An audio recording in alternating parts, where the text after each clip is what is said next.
자, 두 번째 기준입니다. 어떤 기준을 설정을 할까요? 이런 샛별형과 함께 또 들여다볼 수 있는 종목의 기준은요. 삼부토건. 삼부토건의 상승형태 확인형. 와우. 상승형태 확인형이 딱 출현해 주고 나서 그러고 나서 폭발적인 시세, 상한가까지도. 월봉 기준에서도 뭐 어마어마하죠. 이 삼부토건의 경우는 최근에 여러분들께 1월 이후에 상한가 종목 기준, 교육을 통해서 잡아드린 상한가 종목 기준, 보실까요? 2월 달에, 가장 최근 2월 달에, 우와, 대박이죠. 2월 3일 날 일동제약, 2월 7일 날 일동제약 상한가, 그리고 2월 25일 날 일동제약 상한가. 근데 100원이 모자랐어요. 상한가가 아니라 100원이 모자랐습니다, 사실은. 일동제약 3거래일 동안에 상한가, 2월 한 달 중에서 3일 동안에 상상. 그 3월 달에도 그런 종목군들이 이제 쭉쭉쭉 나와줘야죠.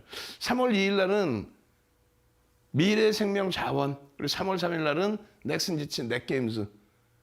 그리고 오늘의 기준이에요. 오늘 원래 여기 그래서 딱 삼부토건에 들어가 있어야 되는 거야. 우리 직원분이 너무너무 PPT가 많다 보니까 그걸 빼먹었는데 결론적으로 삼부토건입니다.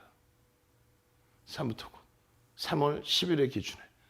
근데 중요한 거는 상한가가 들어와서 중요한 게 아니라 상승률이 높든 낮든 거래대금이 형성돼 있어야 된다.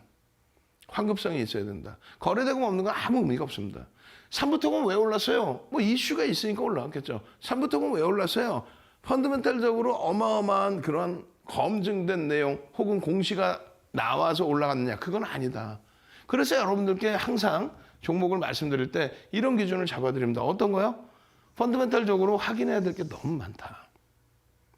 펀더멘탈적으로 확인해야 될 게 너무 많다.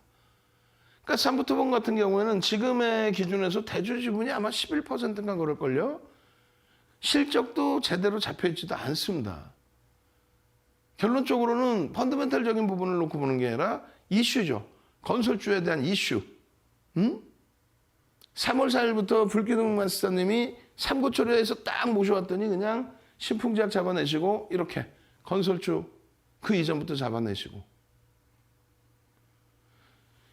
윤석열 후보가 차기 대통령으로 이제 확정이 됐잖아요. 그렇게 되면서 건설주, 원전주의 강세가 터져 나왔는데 삼부토건은 또 개인 관련된 내용과 함께 이슈가 있었죠. 그 부분에 대해서 테마주로 심리적인 면으로 변동성을 줬단 말이에요. 그럴 경우에는 리스크 관리는 굉장히 크게 가져가야 됩니다. 오늘 시초가가 이게 2,440원이 얼마? 12%의 갭상승. 와, 다 오는 걸 왜 주냐? 이렇게 되는 거예요. 그 12%의 갭상승에 눌림목 9%까지 눌려요. 그러고 나서 바로 다시 돌립니다. 돌려요. 돌리고 나서 맴돌던 가격이 2,500원입니다. 이게 15% 수준의 기준입니다. 그러면 시가총액 1조 미만짜리 지금 뭐 상한가 가서 3천억 원대가 아니네. 죄송합니다. 4,200억까지 올라왔네요. 4,200억까지. 와우. 상장 주식수가 1억 5천만 주.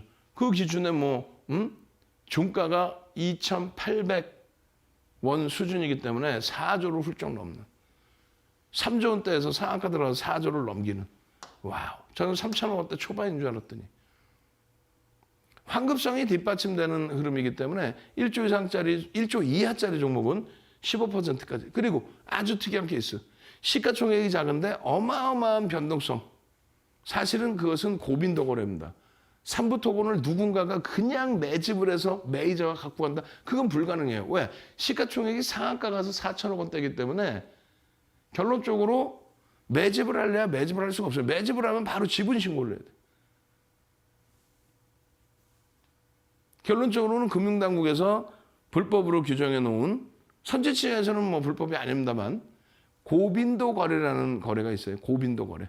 계속 알고리즘 매매로 수급을 터뜨려 놓는 어찌 보면 통정거래의 기준이 될 수도 있는 그런 흐름. 통정거래를 완전히 부딪혀야 되는데 뭐 가장매매 뭐라고 표현해야 될까요? 하여간에 그것을 법적인 제재를 피해가면서 거래를 터뜨리는 고빈도 거래. 다시 말씀드려요. 선진시장에서는 합법입니다만 우리나라 시장은 아직까지는 완벽한 선진시장이라고 볼 수는 없잖아요. 그러다 보니까 금융당국이 제재를 합니다. 시장을 교란하는 행위다.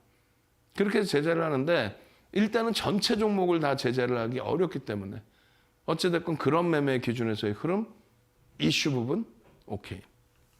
편입기준 설정 범위입니다. 보시는 것처럼 개장 초에 일단 거래가 터져요. 그 거래가 터진다는 기준이 뭐예요? 하루 거래대금 2천억이면 20이 안에 들어온다. 3,400개 종목에서 2천억 원이면 2천억 원의 거래대금이면 20이 안에 들어온다. 20이. 그러면 모든 시장에 관심이 쏠린다는 거죠. 집중된다는 거죠. 개장 초에 그런 흐름이 나왔어요. 대략적으로 개장 초 가격이 뭐 2,400원대니까 2,500원 잡고요.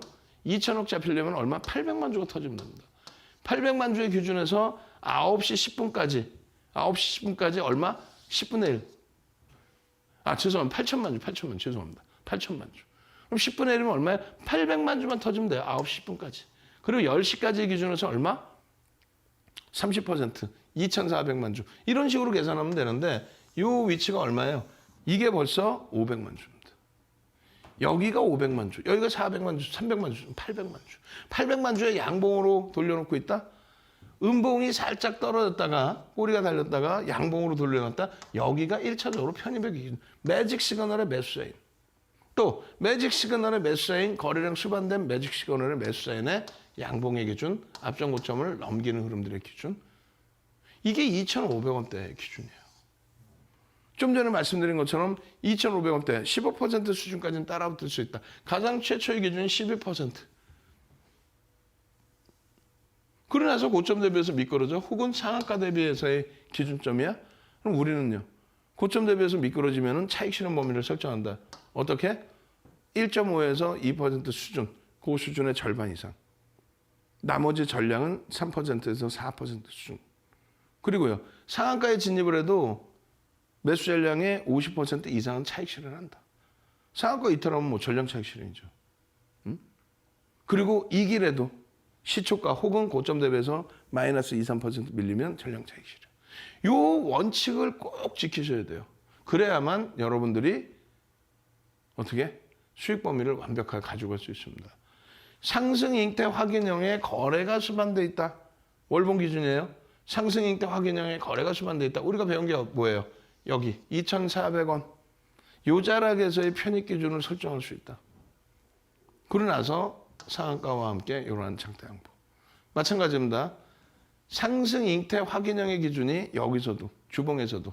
그러고 나서 이때는 꼬리가 너무 길죠. 이 꼬리에서는 전량 차익 실현.